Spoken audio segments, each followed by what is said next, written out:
함께 기도하시겠습니다. 나의 계명을 가지고 지키는 자라야 나를 사랑하는 자니 나를 사랑하는 자는 내 아버지께 사랑을 받을 것이요 나도 그를 사랑하여 그에게 나를 나타내리라. 거룩하신 하나님, 은총과 은혜 감사합니다. 이 시간에 하나님의 은혜를 구합니다. 저희들의 연약함 가운데 온전하심이 나타나게 하시고 주님, 곤고한 삶에 풍성한 하나님의 은혜가 임하게 하옵소서. 오늘도 지키시고 보호하시는 성령의 역사 있기를 원합니다. 감사드리며 예수님의 이름으로 기도합니다. 아멘. 찬송가 438장 1절 찬송 드리겠습니다. 438장 내 영혼이 은총 입어 내 영혼이 은총 입어 중한 죄짐 벗고 보니 슬픔 많은 이 세상도 천국으로 하도다. 할렐루야 찬양하세.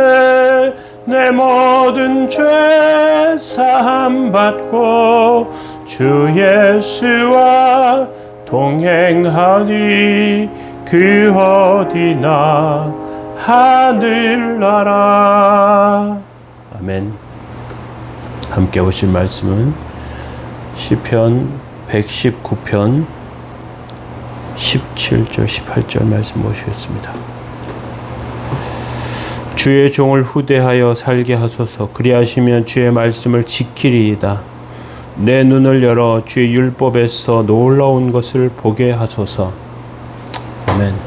오늘 시편 119편 네 번째 말씀 나누겠습니다.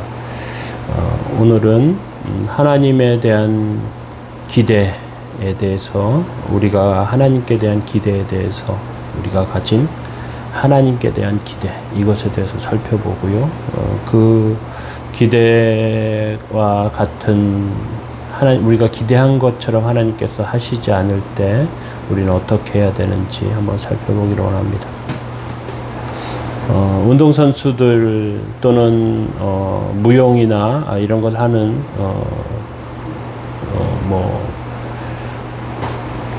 댄스 같은 거 하는 사람들을 보면 아주 절묘한 동작 또는 작은 동작에 그 정교함을 가져서 그 좋은 결과를 가져오려고 하는 것들을 보게 됩니다. 스피드가 나오기까지 또는 완벽한 그런 모양이 나오기까지 훈련받고 연습하고요. 그것을 애쓰고 힘씁니다. 또 음악가들이, 연주가들이 화려한 연주복을 입고 관중 앞에서 굉장히 놀라운 기교로 연주하는 것을 보면 감탄이 나오고 박수가 나옵니다. 그런데 운동선수나 연주자나 또는 무용가나 그 실력을 갈고 닦기까지 얼마나 열심히 하는지 우리는 잘 생각하지 못합니다. 하나님의 말씀을 듣는데도 비슷합니다. 우리가 하나님 말씀을 들을 때 하나님의 말씀이 너무 좋고 은혜로워서 아멘 하고 받고요. 또 그런 기쁨을 가지고 돌아가서 말씀을 듣고 세상을 살아가려고 할 때 어려움을 만나면 이것을 헤쳐나가는 것이 또 쉽지 않다는 것을 발견하게 됩니다. 어떠한 때에는 하나님의 말씀을 듣고 은혜 받는 것을 후회하기도 하죠.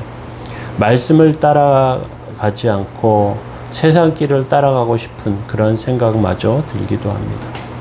그런데 돌아보면 하나님께서 강한 손으로 우리를 이끄시고요. 말씀 가운데로 이끄시는 것을 볼 수 있습니다. 119편 히브리 알파벳의 순서에 따라서 진행되는데요. 그 기멜, 다렛, 해 이런 것에 해당되는 부분인데요. 특별히 이 말씀은 말씀을 따를 때 고난과 멸시와 천대가 왔다는 사실에 대해서 이야기하고 있습니다. 하나님의 율법을 따라 행하면 그것에 복이 있다고 하지만요, 그 말씀대로 살려고 하면 사람들의 멸시나 또 비방 같은 것들을 받게 됩니다. 왜 이런 것들이 오는가? 우리가 운동선수나 연주가들과 비슷합니다. 연주가들이 훈련하지 않으면 또 운동선수들이 연습하지 않으면요. 그 정교한 동작이나 또 힘 있는 그러한 움직임을 가져가기 어렵습니다. 아름다운 기술을 만들어내기 어렵죠. 마찬가지로 하나님의 말씀 가운데 그냥 듣는 것으로 다 되는 것이 아니고요. 그것을 훈련해야 합니다. 그래서 우리가 하나님께 대한 기대를, 하나님의 말씀에 대한 어떤 기대를 가지고 그리고 살아가면서 말씀을 온전히 믿고 따르면 그 말씀 안에서 우리의 삶에 나타난 여러 가지 것들을 다시 생각하게 되는 것이죠. 시편 119편 1절에 행위가 온전하여 여호와의 율법을 따라 행하는 자들은 복이 있다고 말씀하고 있습니다. 하나님의 말씀을 따라 사는 것은 복이 있다고 말씀하세요. 그래서 신앙생활은 하나님의 말씀을 얼마나 잘 따라 사느냐 못 사느냐에 그 말씀대로 사느냐 못 사느냐를 결정되죠. 그런데 우리가 열심히 신앙생활을 하다가 뭔가 부족하다고 계속해서 느껴지고요. 하나님께 대한 우리의 기대가 채워지지 않아서 실망하거나 좌절하기도 합니다. 17절에는 이렇게 말하죠. 주의 종을 후대하여 살게 하소서. 그리하시며 주의 말씀을 지키리이다. 후대하여 멸시하지 말아달라는 그런 의미를 가지고 있습니다. 손님이 왔어요. 그 손님을 영접할 때 영접하는 사람들에게 이분을 잘 후대하시오라고 하면요, 이분에게 좋은 음식과 맛있는 차와 뭐 이런 것들을 잘 대접하라, 섭섭하지 않게 해달라, 그런 이야기입니다. 하나님 저를 후대해 주세요도 비슷합니다. 하나님 저를 섭섭하지 않게 해주세요 하는 것입니다. 그런데 이렇게 하는 이유가 무엇일까요? 때때로 우리가 신앙생활을 하는데 하나님께서 나를 본체만치 하시는 것 같아요. 하나님께서 나를 버려두신 것 같습니다. 그냥 창고 한 구탱이에 박혀있는 인생 같습니다. 하나님께서 날 귀하게 생각하시지 않는데 나는 무엇하고 있는가 하는 그런 생각이 들기도 하죠. 우리가 세상에서 최고가 되기를 원하진 않아요. 사람들 앞에서 고개 빳빳이 들고 잘난 척하기를 원치 않습니다. 그러나 어려운 시험과 조롱, 멸시천대 이런 것들은 당하지 않기를 원합니다. 조롱거리가 되기를 원하지 않는 것은 기본적인 우리의 마음입니다. 그런데 한번 돌이켜 생각해 보십시오. 말씀을 따라서 사는 것, 그때마다 하나님께서 우리의 문제 앞에 장애물이 생길 때마다 그것을 걷어주시고 치우시고 하나님께서 그렇게 하시지 않는단 말이죠. 우리가 17절에 주의 종을 후대하여 살게 하소서. 그리하시면 주의 말씀을 지키리이다. 그 말은 어떤 의미에서 보면요, 우리가 하나님의 말씀을 듣고 따라가는데 왜 하나님은 나를 더 사랑하시지 않고 돌보지 아니하십니까 하는 의심 섞인 말이 들어있는 것입니다. 그럴 때마다 우리는 하나님의 말씀을 계속 붙들어야 할지 말아야 할지 갈등을 갖게 되죠. 누가복음에 보면요, 회당장 야이로라는 사람이 나옵니다. 이 사람은 회당장이지만 예수님을 믿고 있는 사람인데요, 예수님, 자기 딸이 죽음을 맞이하게 돼요. 그래서 예수님께 찾아옵니다. 누가복음 8장 41, 42절에 보니까 이에 회당장 야이로가 하는 사람이 와서 예수님 발 아래 엎겨 자기 집에 오시기를 간구하니 자기 딸이 12살 먹은 외딸이 죽어감이라 이렇게 되어 있습니다. 병들어 죽어가는데 예수님 앞에 왔다면 얼마나 절박하겠습니까? 그런데 가는 도중에 딸이 죽었다는 소식이 들려요. 얼마나 가슴이 내려앉겠습니까? 또 예수님께 대하여는 얼마나 섭섭한 마음이 들겠어요. 마귀는 이럴 때 우리에게 이렇게 말합니다. 야, 멍청아, 너 아직도 하나님 믿냐? 하나님 믿으면서 이 꼴을 당했냐라고 그러면서 우리를 마음을 시험 들게 하는 말들을 우리 귀 속에 속삭입니다. 이때 예수님께서 야이로에게 이렇게 말씀하세요. 두려워 말고 믿기만 하라, 그렇게 말씀하십니다. 그리하면 딸이 구원을 얻겠다. 두려워하지 말고 믿기만 하라고. 아이가 죽었는데 무엇을 믿겠습니까? 그런데 주님은 두려워하지 말고 믿기만 하래요. 하나님을 의지한 결과 인생의 절벽을 만납니다. 헤어나올 수 없는 수렁의 삶을 경험하게 됩니다. 어떻게 낙심하지 않겠습니까? 나를 하나님께서 왜 비참하게 하시는가? 하나님께서 왜 나를 굶어 죽게 하시는가? 하루에도 몇 번씩 도망치고 싶은 마음마저 듭니다. 그런데 하나님 앞에 붙들려 와요. 하나님의 말씀 앞에 붙들려 와서 말씀을 듣습니다. 하나님의 손은 우리를 도망가지 못하게 하십니다.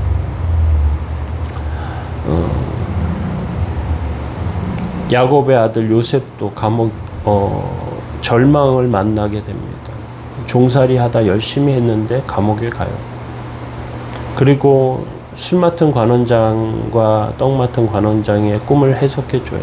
그대로 그 해석처럼 술 맡은 관원장이 복직이 됩니다. 그때 창세기 40장에 보니까 당신이 잘 되시거든 나를 생각해서 나를 이 집에서 건져 주십시오. 바로에게 얘기해서 나를 좀 건져 달라고 그렇게 말합니다. 그런데 이 술 맡은 관원장이 복직이 된 다음에 잊어버립니다. 이건 굉장히 큰 절망입니다. 하나님께서 모세를 대하실 때도 상당히 그 모세의 삶의 절망이 느껴집니다. 모세는 그 미디안 제사장 이드로의 딸과 결혼을 하는데요. 그런데 자기 자녀들을 낳고 할례를 하지 못해요. 모세가 하나님의 백성들이 할례해야 한다는 사실을 모르지 않았습니다. 그런데 할례하지 않아요. 할례하지 못해요. 그 장인의 집에서 대릴 사이로 살고 있습니다. 아무것도 갖지 못한 존재입니다. 낮아지고 낮아져서 80이 됩니다. 떨기나무 가운데서 하나님께서 부르세요. 인간적으로 생각하면 모세의 삶처럼 절망적인 삶이 없습니다. 그런데 그렇게 낮아지니까 하나님께서 부르세요. 더 이상 낮아질 것이 없는 곳에서 하나님께서 부르십니다. 우리의 삶에도 하나님의 말씀 앞에서 낮아지면 낮아질수록 좋습니다. 하나님의 능력이 나타나기 때문에 그렇습니다. 그분의 능력과 우리의 능력이 섞이는 것을 하나님 원하시지 않고요. 하나님의 100%의 능력과 역사를 원하십니다. 우리가 읽진 않았지만 25절에 보면 내 영혼이 진토에 붙어 싸우니 주의 말씀대로 나를 살아나게 하소서. 진토에 붙었습니다. 저는 진창에 엎드려져 있는 인생입니다. 하나님 저 살려주세요. 진흙에서 하나님께서 붙들어 달라고 하는 호소를 하고 있습니다. 다른 사람들은 세상에서 호강하고요. 다 누립니다. 그런데 진흙에서 몸부림칩니다. 얼마나 하찮은 인생인지 모릅니다. 진흙에 범벅이 된 얼굴이 좋아 보입니까? 좋아 보이지 않습니다. 그런데 하나님께서 끄집어내셔서 새로운 인생을 살게 하십니다. 진흙에서 얼마나 낙심하겠습니까? 얼마나 괴롭겠습니까? 계속해서 36, 37절에는요. 내 마음을 주의 증거들에게 향하게 하시고 탐욕으로 향하지 말게 하소서. 내 눈을 돌이켜 허탄한 것을 보지 말게 하시고 주의 길에서 나를 살아나게 하소서. 그렇게 호소합니다. 하나님, 나를 살아나게 해주세요. 얼마나 절박한 외침인지 모릅니다. 하나님의 말씀을 모르고 살았다면 이런 것도 깨닫지 못했을 텐데, 그런데 절망 가운데 있습니다. 할 수 있는 방법을 찾을 수가 없어요. 일어설 수 있는 길을 찾기가 어렵습니다. 그럴 때 하나님께서는 우리를 도우시고 함께 하신다는 건 놓치지 마시고 붙드시기 바랍니다. 요셉을 일으키셨고요. 모세를 들어 쓰셨습니다. 주의 길에서 나를 살아나게 하소서. 그 호소는 우리가 하나님께 드릴 수 있는 기도인 줄로 압니다. 주님, 나를 긍휼히 여겨주세요. 하나님, 나를 불쌍하게 여겨주세요. 하나님, 나를 후대해 주세요. 하나님, 도와주세요. 그게 우리의 기도일 수밖에 없죠.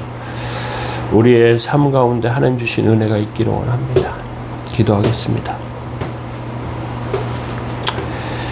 나의 계명을 가지고 지키는 자라야 나를 사랑하는 자니 나를 사랑하는 자는 내 아버지께 사랑을 받을 것이요 나도 그를 사랑하여 그에게 나를 나타내리라. 거룩하신 하나님, 저희들의 영혼과 삶은 주 앞에 있사오니 도우시고 함께 하옵소서. 성령의 뜻과 은혜로 서게 하옵소서. 주님 후대해 주옵소서. 주님 지능에서 건져 주옵소서.